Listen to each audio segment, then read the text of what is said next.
Family. Welcome. It's 8 o'clock. You know what time that is? It's time to talk. Thank you for being here with me. I have an excellent show for you tonight.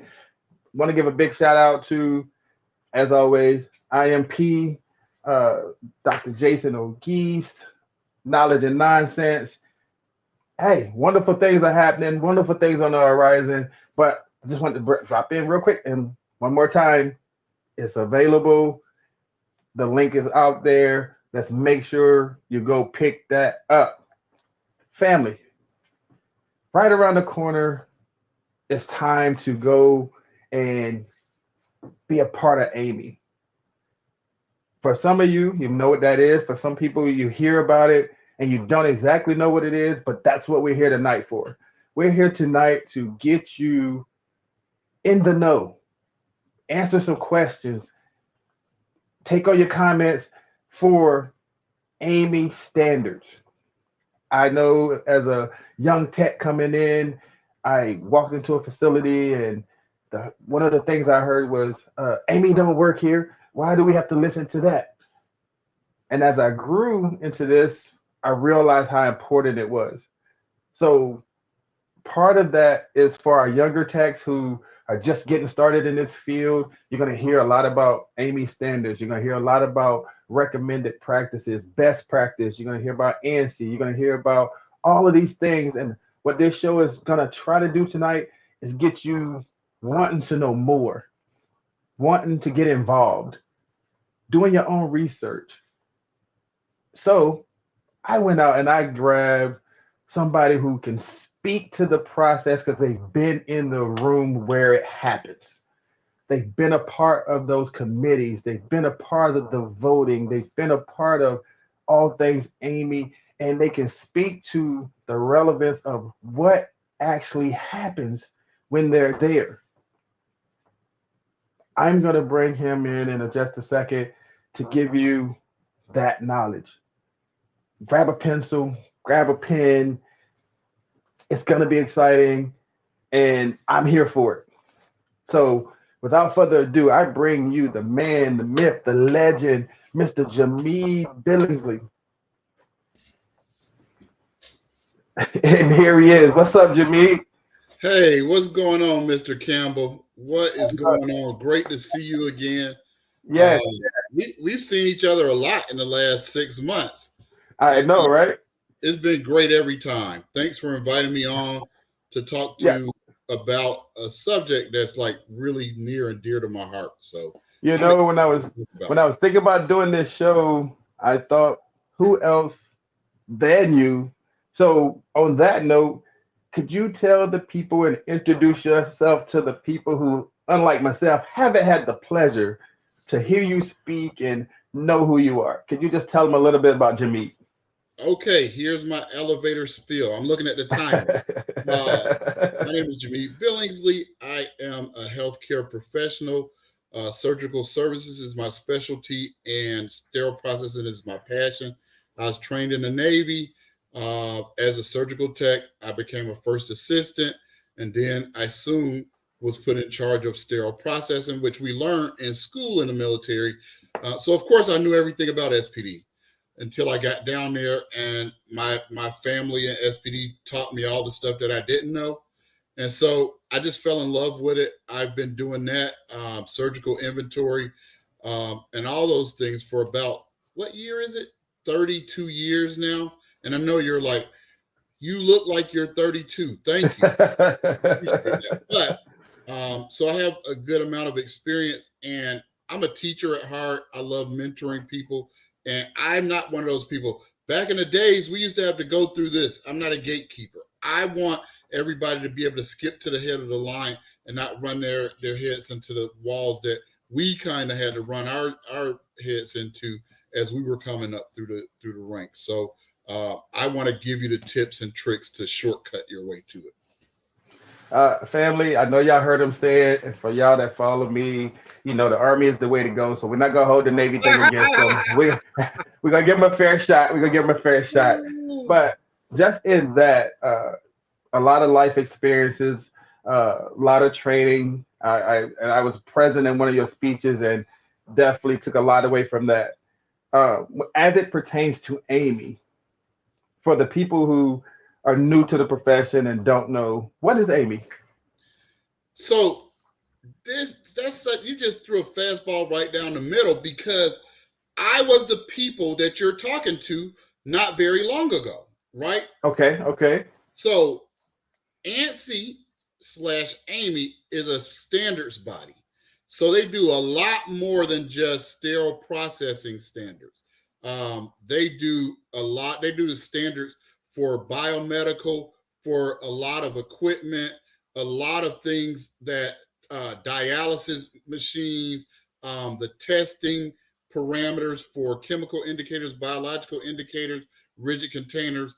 They do a lot of that stuff that is not just sterile processing. So it's a pretty big and robust organization. So Yeah, I was saying, I'm gonna say, as I was doing, my history, my homework here, I saw that it's upward of 7,000 plus professionals, and 1967 or so it came about, or is that accurate? So that's when AAMI formed, but they weren't really focusing on the sterile processing time till much more recently. What we Okay. think of as our main guidebook, Bible, if you will, ST79, that really only came about in 2006, which was a combination of different guidelines that AAMI had for, everything was segmented. Here's dental, here's the sterilization side, here's decontamination. So we're going, oh, well, what we know as ST79 really came together in 2006, and then soon followed ST91 is younger than that, and ST58. So Hmm. a lot of times, some of us veterans in the committee, if you saw 32, when we talk about me being 32 years in, you got to realize I was about 15 years in before ST79 came together. So don't feel bad if you are a veteran or new and you're like, I didn't know about all this stuff, because the documents that we reference all the time, ST79, 91, they're not that old. And Okay. what happens is you have a little bit of a myth buster situation, because the document is not that old and everybody doesn't have a copy. You hear AAMI get blamed on a lot of stuff, right? Right, Well, right. AAMI says do this and AAMI says do that. And then when you say, well, show me. And then they go, well, we don't have an updated copy. Well, let's see your old copy. Well, we don't have a copy, right? So Right, right, right. those are some of the things, like when you're talking about learning about the guidelines that kind of inform you on what you should be doing. You got to have an updated version of it, and then you have to study it, Okay. like you have been doing. I want to give a shout out. I saw D or Lee they in the comments, and you got people thinking like 29 years old from your profile picture there. See, and you're talking 32 years, and they thinking you're 29. So I like it. I like it already. It's the filters. I got the filters, then I got one of those Instagram angles, man. I might have some stars floating around. Don't believe that. So I got Hey, I got a blurb here. It says Amy is responsible for the development, management, and use of safe and effective health technology. Yes. So when we get into like the development, we know that's the standard process, correct? Yes. Then let's talk about that development. I know that Amy's coming up, and I'll be there. I know you'll be there. I'm Uh, excited to see you. uh, the development. What does that look like for somebody who's never been to an Amy conference or been there in the room? What does that development look like? Okay, so like I told you before, so in the military, and you can attest to this, Ken, we don't really go by Amy. Now we do, but back when we were in, we were focused on AORN, right? And Okay. AST.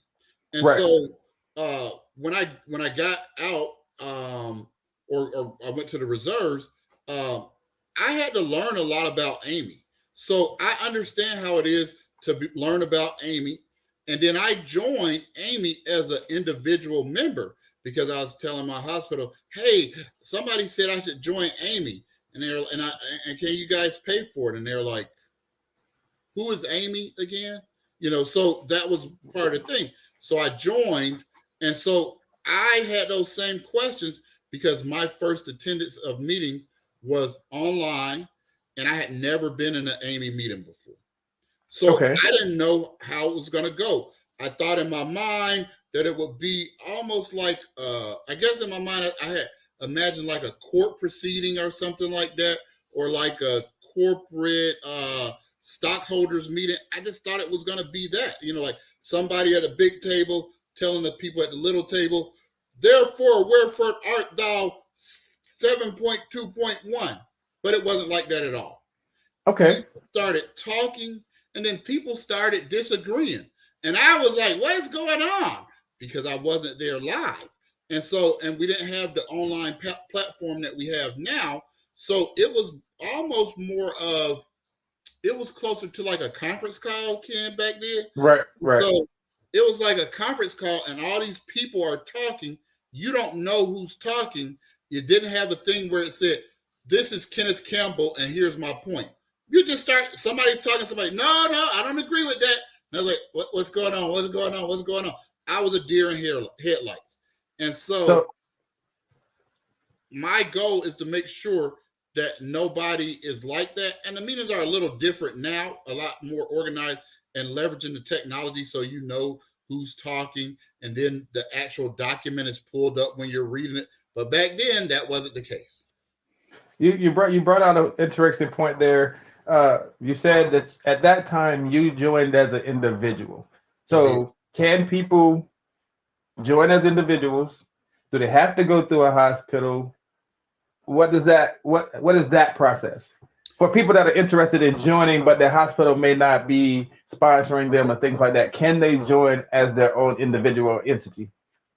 So first of all, I want to give a shout out to AAMI in general, but specifically Amanda Benedict, who's now been promoted to vice president, because she's been, all of us have been talking that talk. If you put a search for AAMI end user needs, you get a lot of results because that's all we talk about. But Right. Amanda did a lot to take some of those barriers down. So let me answer the question in two ways. One, you can join as an individual member. And so that gives you access to the documents, and then you can speak during meetings. You can bring up points. You get the documents. You get to go over them. You get to plan before the meeting and say, oh, when Kenneth says A, I'm definitely saying B, right? Okay. But there's also a way for those of us who don't have our hospital support and may not have the finances to do it, to join as a non-member, right?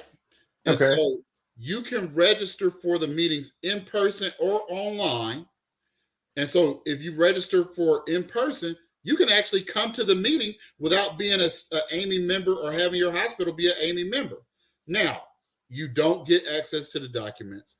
You don't have a chance to really comment, but it's called an observer, but it really Okay. gets you in the room because I paid for my own, like out of my pocket. My wife was like, why are we paying this money? I paid out of my pocket for my first year, and I was just a paid observer, because Okay. it was happening, and it's because there's a little bit of a learning curve. So you can understand how the process goes, how you make comments, how you review comments, and how you go over it. So I think that observer role is a great way to start and start being able to say, because there's people that are at the table, Dave Jagrosi, Damon Berg, the VP of AAMI, Kenneth Campbell. There's people at the table so that if you're an observer, you can say, hey, Kenneth, when they said this, our hospital does this. What do you think about this? So even as an observer, you can bring your feedback to one of the known members that's out here on social media, and we may say, I don't know about this. Or Right. you may say, man, I'm going to present this point of view because I never thought about it. So there's a link that we wanted to share for registration because it's not too late to register.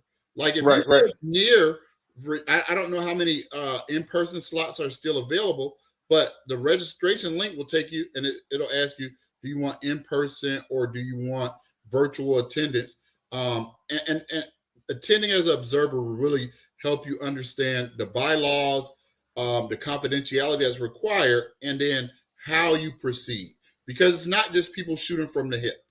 It's really, you have a chance to make comments and then you can respond to comments. It's not, the meeting is not the time to be like, well, hey, let's go back to page 42. I wanted to say that.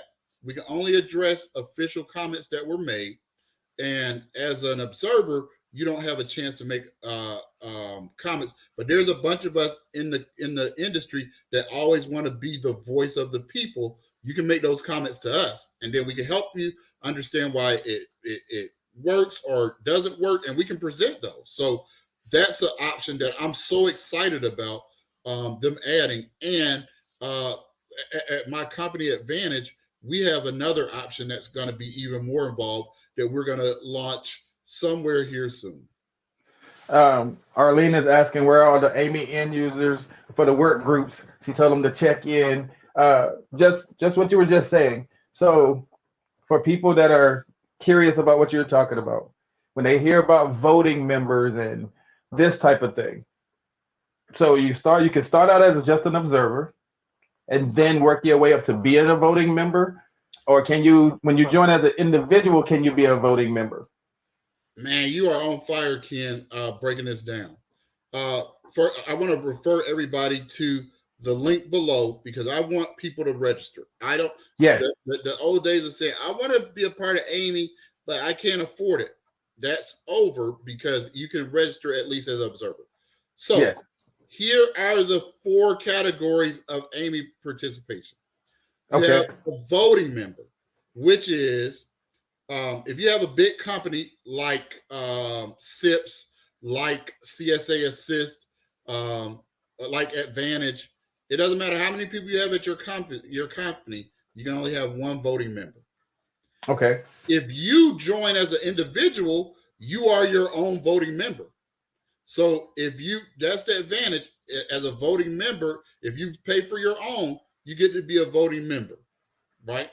So just right there, let me ask this question real quick. So say I know my voting member in my facility. Yes. And they say you already got a voting member, blah, blah, blah. So then I say, well, I want to be in the room. You're telling me that my voting member still gets to vote and I can sign up for myself. And then we have 2 votes from our hospital. No. You can have 2 voters for your hospital, but your hospital can only have 1 vote, right? So if you joined as Kenneth Walker, then you would be a voting member. If your hospital, Walker Memorial, you can only have 1 voting member. Okay, I just wanted to clear that up because I know that you said when people say they're gonna sign up and they say, hey, I know the people from my hospital, blah, blah, blah. Like you said, it started out with biomed and needs, and I know from my hospital, biomed's heavily involved in AAMI. So just to clear that up for the people that are listening, you can sign up as an individual, get your own voting right, and it doesn't take anything away from your hospital. Right, but if your hospital is a member through biomed, which is a great way to go, or if your hospital is a member with Sharon Combs. So Sharon Combs is the voting member, and she's on this committee. Each committee has these 4 categories. You have a voting member, and you have an alternate. The third way is a liaison, and the final is an observer. Okay. So voting member votes. An alternate votes when the voting member is either not available or not able to vote. The liaison does not vote, but has access to the documents. An observer just observes, and they don't have access to the documents. So you heard it here first, people. 4 ways to get involved. There are 4 ways to get involved. There is no excuses. The link is there. Sign up. As he said, you can join as an individual and observer just to get that experience of being in the room. Let's just keep the participation going. Hi, Rebecca. Um, okay, so we're in the room. We're working on standards, and then I heard, okay, let's just talk about like the newest one that came out, the ST91. From Yes, that was from thought a lot of work that we put in on that one. from thought process to inception. What does that time frame look like? What does that mean for an AAMI member? So here's the cool thing. Now that AAMI is just blossoming and growing, we don't work on one thing at a time, right? So Right. we look at the things that are challenging this patient safety in our industry, and we start working on those things. So here, like in the pipe, you and I were talking about, we're going to have a couple of different meetings. We're having a meeting talking about the transportation of used and cleaned and sterilized goods. We're working on the water, the new water standard that right now is a TIR. And we are also working on high-level disinfection of probes and ultrasound and those kind of devices. So those are, I just said, 4 different committees. So here's the great news. If your hospital is a member or if you're an individual member, if Kenneth is in charge on this committee, if you don't have anybody on the ultrasound committee, right, then guess what? Even though I'm new, I can say, hey, I want to be the voter on that, right? Okay. And now being the primary voter is a serious responsibility, because when things go out to vote, we can't move forward unless a certain percentage of people vote yes or no on it. So Right. as we join these committees, there's an obligation to participate, right? And I know the world comes at you fast. And I know sometimes the meetings are in the middle of you getting yelled at in the operating room by a physician. But the great news is, once you have a corporate membership or individual membership, anybody in that facility or in that company that has a membership can participate in the meeting. So that doesn't change the primary voting.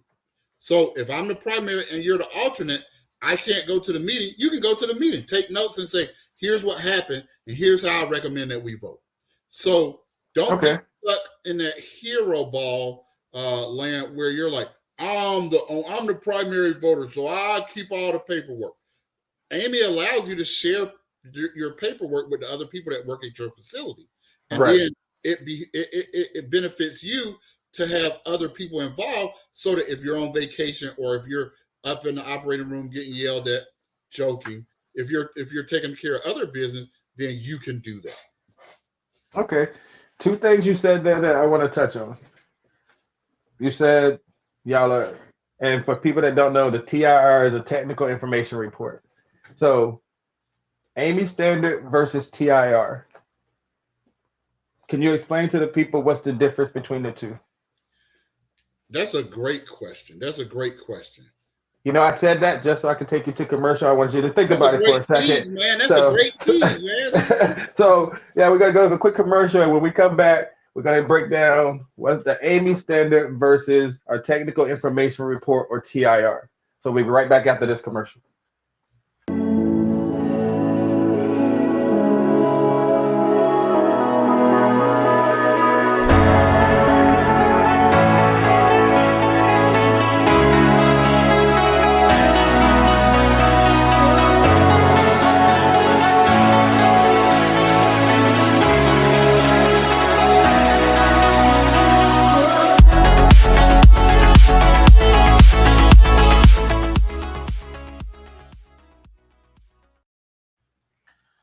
Big shout out to Innovative Medical Products, IMP, for your stereo bumps, for your leg positioners. If you need them, the information's there. Make sure you check them out. Jimmy. Great company if you're doing totals. Right. So right before the commercial, I threw a curveball this time. You said I threw a fastball the first time. So this curveball is You did throw a curveball. You did throw a curveball. But it's every important to get this information out here because a lot of times we get confused about those. so everybody talks about AAMI standards. You just mentioned the TIR or the technical information report. What is the difference between the two and how do we arrive at those two things? All right. So almost all standards start off as technical information reports, right? There you go. You don't That's what I just wanted people go, to know. right. You don't just go and say, hey, we get ready to change the world, and tomorrow you're going to be surveyed towards this, right? So standards are, so some of the people that you're going to meet, Kenneth, is the representative from the Joint Commission, the representative from DMV, the representative from CMS, APIC, and the FDA, right? So Right. they're involved in this creation of standards and technical information reports. But the difference with standards is that typically you are going to have to be in compliance with the recommendations on in a standard.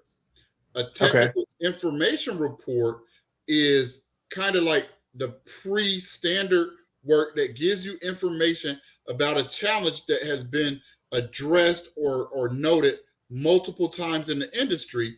And this just our first imperfect stab at providing some guidelines.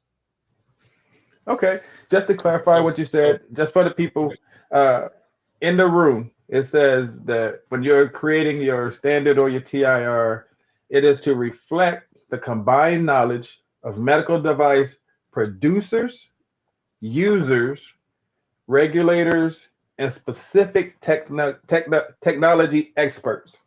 So it's not just sterile processing people, it's not just nurses, it's not just biomed, it's a room full of knowledge from every aspect to make this standard come to fruition. Is that what we're saying? and that's a great point, Kenneth. We know the subject matter, but it could be a little surprising when you get in that room, right? Right. Because we can't make rules that the manufacturers can't follow. And then on the flip side, the manufacturers can't make products that we can't use, right? So Right. there's manufacturers in the room. There's people that are in charge of accreditation and regulation in the room. And then some of the people that does the validation testing for those products are also have a valuable seat at the table. And so that way we can talk about what we can do. Like I want to have instruments that clean themselves up and wrap themselves up and sterilize. And then the manufacturers will say, well, we can't make that. And then the testing labs will say, well, a company tried to make that and it was an abject failure. So it's really a kind of a 360 view of the product and the subject that we are being sharing our expertise back and forth about. So great points. Something else you said a little while ago, you said about getting the votes and you have the right to say yes, no, and so on and so forth. Something I saw, if everybody doesn't agree and everybody has their point of view and they're saying what they need to say and everybody's standing on what they stand on. Something I saw, it said that AAMI standards require a national consensus. What does that look like? If So you have people that disagree, and however many people in the room, we're gonna say 300. We're gonna keep it at an even number. 300 people in the room. What's a consensus? a consensus is how we typically do our elections, taking out the electoral college part.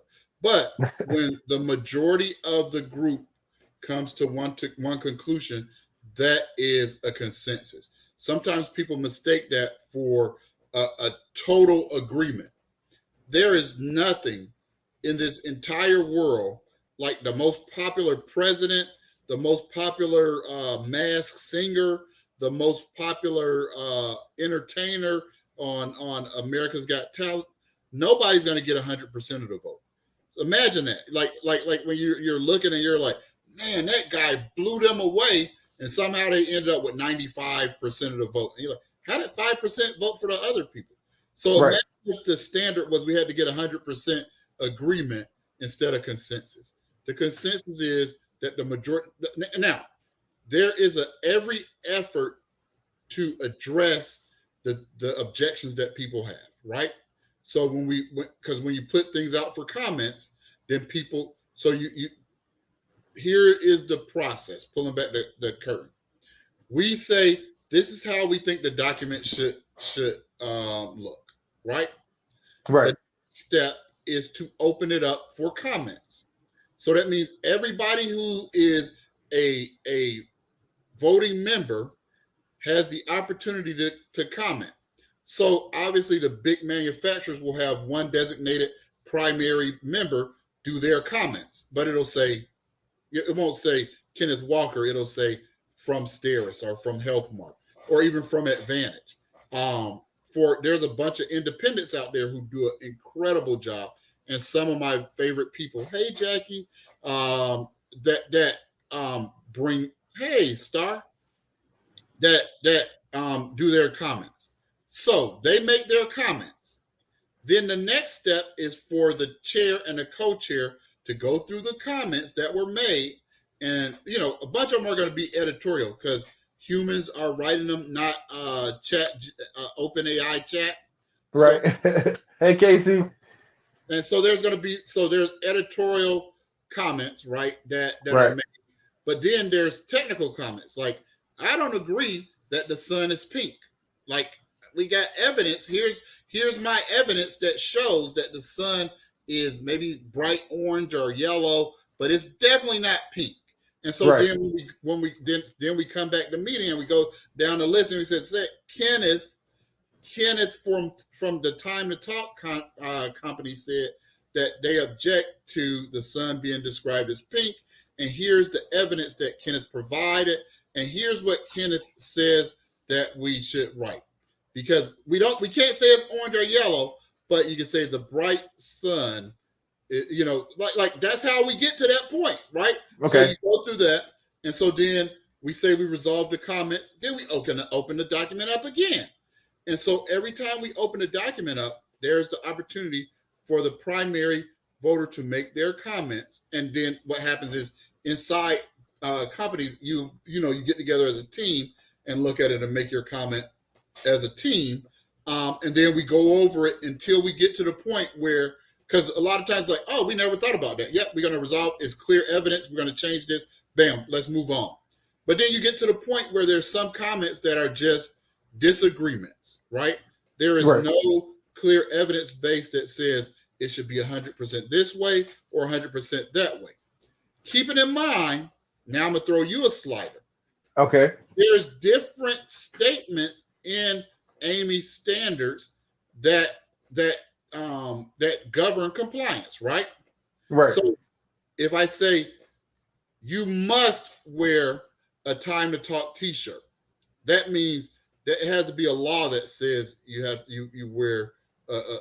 Then you say you should or shall wear a Time to Talk T-shirt. So that's saying that we have a strong recommendation that you wear a Time to Talk T-shirt. And if you don't wear a Time to Talk T-shirt, you better have some explaining to do. The must, you don't have a choice. Then you get to can and may and those statements that are not requirements, right? So if the disagreement is about a statement that doesn't say you have to do it, then sometimes it can get contentious, right? Because, one group will say, we don't want to say that you can do it. And the other group is saying, we're not saying that you have to do it. We're giving options because people need options to do things.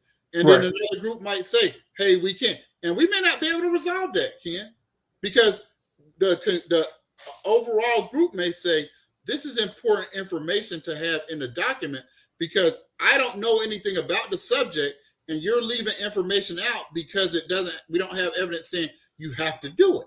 And so it's funny most of the disputes are not so much on those must and should.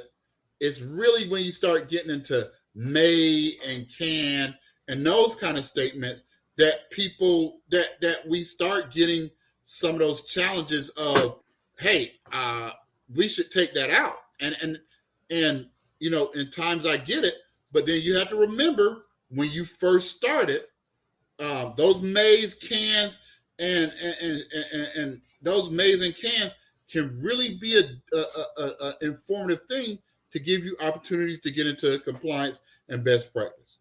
So I'm on the box now, but I just want as you prepare as you sign up on the link, and then you jump in as an observer and you start saying, oh, that's stupid. I don't believe they say that. And you're like, slow down.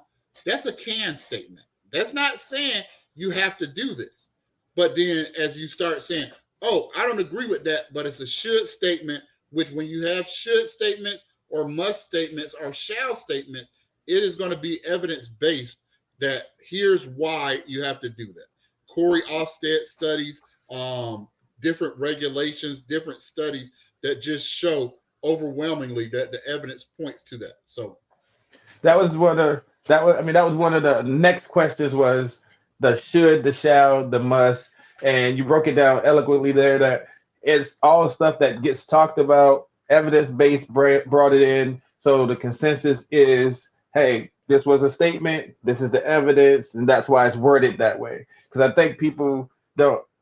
There are a bunch of questions about when somebody says should, must, shall, and recommended. They get into all those, and that is a very good talking point when people want to know. So if I can backtrack a little bit, TIR is the initial stages. Yes. Not necessarily. Like the TIR doesn't know it's the initial state. You know what I mean? Like when it's growing up, the TIR is really the first stab by those consensus groups to try to address an issue that is challenging us, right? So it's not going to be perfect. It still goes through those same steps, right? What you're going to find in the TIR is not a lot of musts, not a lot of shalls, and not that many shoulds, right? Because we don't have enough evidence probably at that point, or we're just starting off and studies are being done that might give us evidence. So we can't wait for the study to be done because this is a real issue. It showed up on the ECRI top 10 issues. So it's really the TIR doesn't know that it's a junior standard. It thinks it's standing on its own. And so and it's really a great way and a great resource because it's not a standard, even though Joint Commission, DMV, AORN, all those groups know about it because they're on the committee's help doing it. They can't survey to that, right? That's the point. That's the point we were trying to get to right there. Yeah, so they can't survey to a TIR. But probably one of my pet peeves is just because it's a TIR doesn't mean I should not study it or have it in my house. Everybody is running around behind the scenes nervous about all the new changes that's coming with the new water standard. That's not a secret. Everybody knows that a new water standard is coming out. Yeah. And they're like, oh, what is it? And it's like, well, I signed a confidentiality document, so I can't go over it with you. But what I can do is tell you to get familiar with your TIR 34. And they go, what's TIR 34? Well, no wonder you're so nervous about the upcoming water document because you don't have that TIR 34. And TIRs are much less expensive than standards, right? Right there to that point, can anybody, can anybody go in and purchase a TIR, or does the hospital representative or as an individual member, can I get it? Can anybody just the answer to that is yes. Anybody can go in to the AAMI store and purchase those documents, right? Yeah. So obviously when you start talking about standards, they start getting so expensive, and that if the main ones, and when I say the main ones, that's not disrespecting any of the other ones, but when you start talking about 79, 58, and 91, that's $1,000 or close to if you're buying that individually. But the TIRs, your facility your facility should have those documents in place if you're using steam sterilization or gas plasma high level disinfection or flexible scope reprocessing. If you're doing those, you have to have those documents in place, because the server is going to ask you, how do you write your policies? And you're saying, oh, we're referring to this stuff. Well, you can't refer to something that you don't own. That you don't have it, yeah. So TIRs are more affordable. And they don't typically start off as long as standards documents. So, and again, TIRs don't know their junior standards. They're standing on their own. They're tough. They're fighting in the fight. But eventually, as more knowledge and evidence gets applied, then they graduate into standards. That was the point right there. So eventually, a TIR could turn into what we know to be an AAMI standard. Yes, and not all of them are. So there's some good TIRs, like about the human factors in reprocessing. It is a great document. And so there's a TIR about vendor management. There's a TIR about vendor management. If you're having vendor management problems, hey, what's going on, Sean? If you're having problems with vendors, instead of you trying to reinvent the wheel, then you should start off with buying that TIR, which again is not nearly the cost of the standard, and it can give you some tips, and then you can reference it in that policy. All right, and there you go, everybody. Just so you understand what he's saying. Yes, we all follow AAMI standards, or as everybody says, should be following AAMI standards. However, there is another set of documents out there that you may have not heard of, and these are the TIR documents that he's talking about. And now that he's giving the insight, there's documents on vendors, there's documents on, as you said, the human factors in processing. So all of these things, we have resources that we can look into to try to help us so that we're not, as he said, reinventing the wheel. We have documents that can guide us in the right direction. That's why we're doing this today, so you can actually know that these things are available to you. He's already explained. You can join as an individual. So even if you already have a hospital representative, you yourself can join as an individual, be an observer, or you can go to the next steps and actually be a voting member. But as he said, you should start off as being an observer if you've never been a part of any of this stuff right now. So, Jhmeid, just going into, okay, this is your, I get to ask you, I got 5 statements. I only broke down 5 statements, and I just want to make sure that you can just reflect on these for the people and give them your interpretation of what this means. Since you've been in that room, you know the whispers in the wind. The first one I'm going to throw at you is when people say, why do we do that? Because AAMI standards are voluntary. We don't have to do that. What does that statement mean for somebody who's been in the room?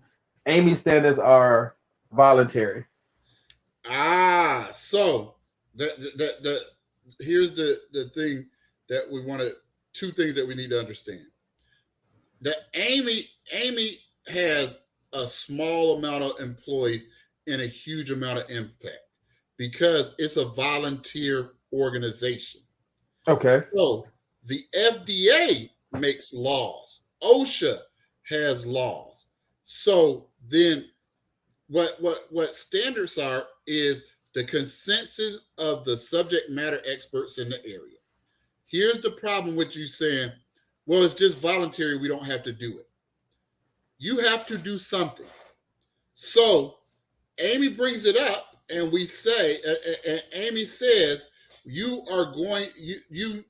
can eat a sandwich for breakfast, right? Okay. Or you can't eat cereal for breakfast. You can't say, I'm not going to eat breakfast because that's voluntary. Because accreditation surveyors are saying, what are you eating for breakfast if you're not eating a sandwich or cereal? Because it didn't say you have to, but you have to eat breakfast, right? The standards consistent said You should eat breakfast. You can eat cereal, or you can eat a breakfast sandwich, right? And you Right. say, well, this whole thing is voluntary. That's not the case. That's not the case, because the standards, when you talk about accreditation, think about what the purpose of accreditation is. It's to protect the patients. And people go, Right. oh, accreditation gets on my nerves. But then you find out people are sterilizing clothespins and spoons and stuff like that. And roaches are crawling out of trays. If we didn't have accreditation, then who's going to be the one that says you need to do better? So don't confuse that statement to say that I don't have to do anything. What you have to do something that meets this patient safety standard, right? So Right. you may be able to say, well, this is a canned statement and this is how we do it. But you don't get to say, oh, no, we didn't ignore that. So how are you tracking your implants? Oh, Amy, that's not, no, we don't have to, that's it. Amy is a voluntary document. We don't track our implants. Well, that'll be true because you'll be shut down. And so, Right. so you have to be careful about how you take that statement. Okay. Okay. So the common one that I hear everybody talk about is the recommendation that you technically run your biological what? You need one per week. Right. Okay. But we can do every load. So why don't we just change it to say every load? So two things. Remember, right now we're working on a dental document, right? Okay. This is a classic example of Amy at work. That's going to be on Thursday if you're interested in that. In 2006, I told you it wasn't a long time ago. In 2006, they brought all these different standards together to ST79. A dental clinic that's sending their biologicals out to another company to process, they can't do any more than once a week, right? So Okay. some of the allowances were made to include all those documents that were brought together. So as dental forms their own document, Amy, I can tell you, even when dental leaves, when people say, Amy says you got to do that, you're like, that's made up. Because if you're in that meeting, you'll realize Amy is not going to ever say, you better do every load testing. But what it'll say is, here's the reasons that every load testing helps you with recalls, and if you have any problems with wet loads or any questionable loads. Is it wet? Is it moist? Well, it was wet, but we can't find it evaporated in the 2 minutes it took you to get from SPD to the OR. If you have that biological in hand, that's going to help you. So, Right. But Amy will never tell you that. So that's a good point. But if you join these committees and you can see how the sausage is made, if you will, some of these myths that are out there can be busted. Go ahead, hit me with another one. Okay. It takes a long time to develop a standard. True. Facts. Because remember, we got to start off with a TIR first. And we have to make sure that it's not just biased towards one of the users in the group. And that's why we need more end users in the group so that we don't miss stuff. Because I can tell you, there's a lot, even in Amy ST79, and I love Amy to death. There's a bunch of opportunities that I have on my list. When it opens up, we got to talk about this. We got to talk about that. We got to talk about this. It's not a perfect document. So you wouldn't want a rushed document. Okay. So Amy standards development procedures require due process. I mean, we talked about that with the voting and giving everybody a chance to look at the document and make their comments. We address those comments. We resolve the ones that we can. The ones that can't be resolved, we try to come with evidence on both sides. And then in the end, if the consensus is one way, then we're going to go with that. That's the due process. So that's why, to your point of the previous question, we can't start a document this week and put it out this summer, because we got to go through the due process. The actual document doesn't take as long as the comment open period getting end users to comment on the document, and then coming back and closing that document. So that's the due process is what takes TIR so long to get complete, and then takes so long for TIR to go to standards. But it's a well worth it, because every time you do it, it gets better. Okay. I'm gonna comment on that, but I gotta go to a quick commercial, and then when we come back, we're gonna be right back with Mr. Jhmeid Billingslea and this great information. See you in a few minutes.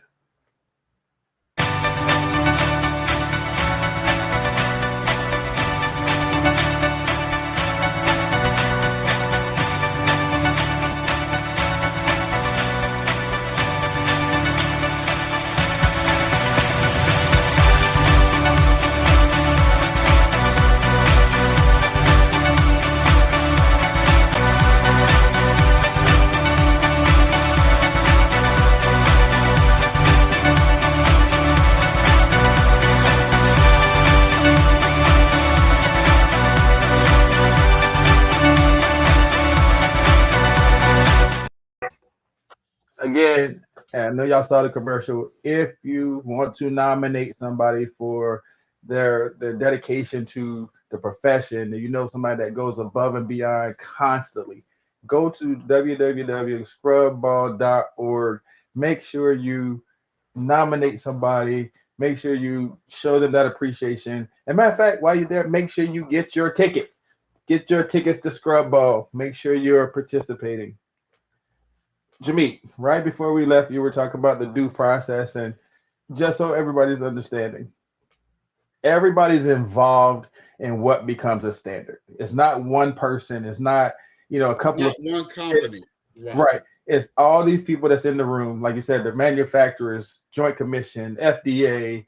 Everybody's there. Everybody gets to vote, and that's how it moves forward. I think people get confused about that part. Like when they say AAMI, they think it's one little thing that just telling us what to do, but it's actually people from all walks of the industry coming together to decide what is best practice, what do we need to be doing, and that's how we get to the should, the shall, the must, and those things. Right? Okay. Yes, sir. That's Um, exactly how you I get see. there. I had two more, but I wanted you to touch on something real quick. I see a comment here that somebody said this definitely sounds like politics. What do you say to that? I am going to say it is exactly like politics in that the people most affected are least likely to participate. Excellent So, example. Excellent example. so when you say it's like politics, you have voting, you have people who have different interests, and Right. we don't have enough end users' interests represented. So just like the political process, listen, corruption happens when good people say nothing. And if we're not participating in AAMI committees, if we're not jumping in as even observers, if we can't afford to do anything else, then we are saying nothing. We're sitting on our hands. So it is like politics in that people are going to pursue their own interests. If I'm a company, if I'm an individual voter, I'm going to be making comments and voting in a way that suits me. That only works when you don't have enough representation by people who are going to be affected by these very recommendations. So, what I will say to that comment that it's like politics, it's like politics. We need to get more people participating and voting on these committees so that we can have what's best for the end users, for those of us who are involved in that reprocessing. And that leads to my next point. I know it's not, I'm not beating a dead horse, but I literally have it here. AAMI technical committee, AAMI technical committees need you. You just said it perfectly. Why can't, again, I don't want to beat a dead horse, but like the politics, we can't complain about who's in office if you didn't vote. I mean, it's very simple. The committees need end users. The link is there. Make sure you're participating. But Jimmy, to your, what do you, what is the push to get more people to participate? What can we do? I mean, this was great. This information gave people, like you said, pull back the curtain so they can see the inner workings. But this is just a step. What else can we do to get people to want to participate? So there's a couple things. Our company Advantage is launching an internship program that is going to look for people all around the country that is going to allow you to be a liaison level member because you'll have access to the documents, right? Okay. So I don't want to say that to undermine this great innovation of having observers there, because the members of the committee, that's public knowledge because AAMI is a public company. So if you're an observer and you say, I don't agree with something that was said, I would email Arlene Bush, I would email Tammy Heacock, I would email Dave DeGrossi, Kenneth Walker, and say, here is what I feel. And so then you may get a response back like, hey, make sure you need to make sure your facility has a copy of the standard so you can read that through, right?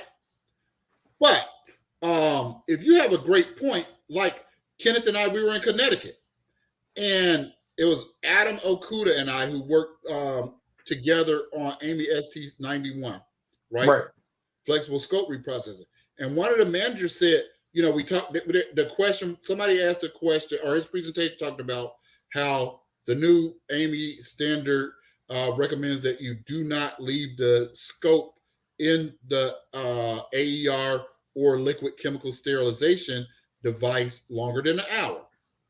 And so then her question was, well, when you take it out and dry it, how long can you leave it in the transport container? Well, guess what? We didn't address that in ST91 because we're used to people putting it in the cabinets and then taking it from there to the patient intervention. But when you start getting into bigger systems and you're centralizing the process and the scope, you may have to leave, even if you don't leave campus, but leave that area where you can carry the scope.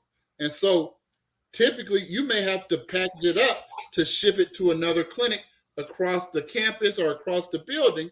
And so that was something that there's an opportunity to address that. And so Kenneth and I looked at each other.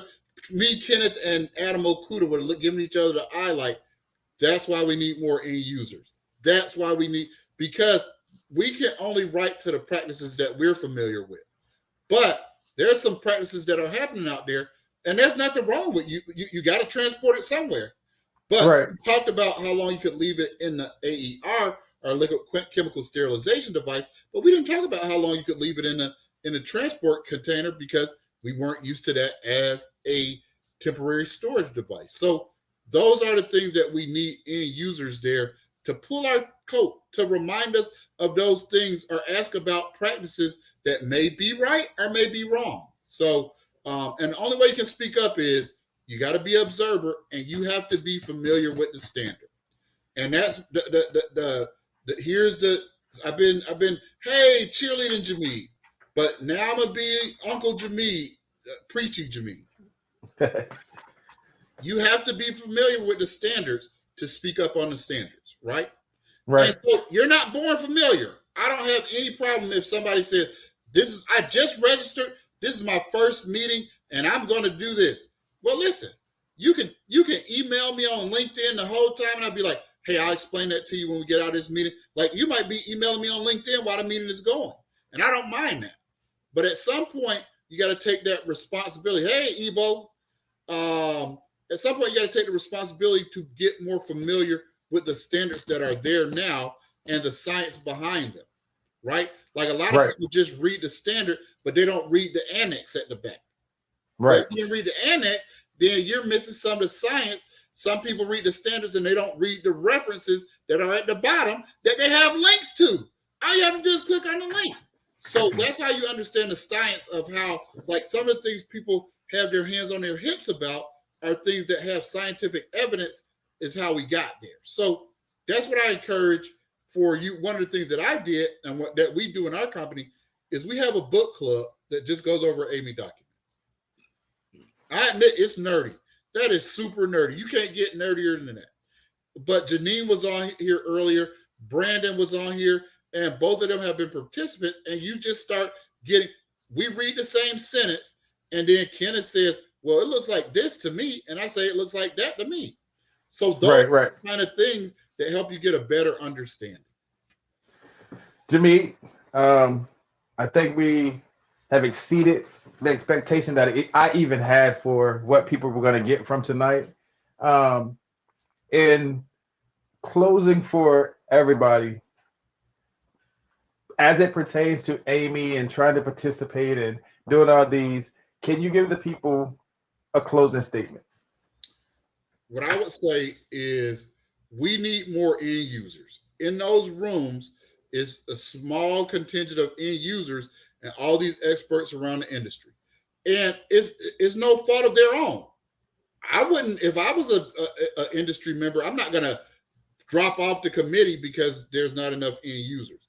What we can affect is bringing more end users.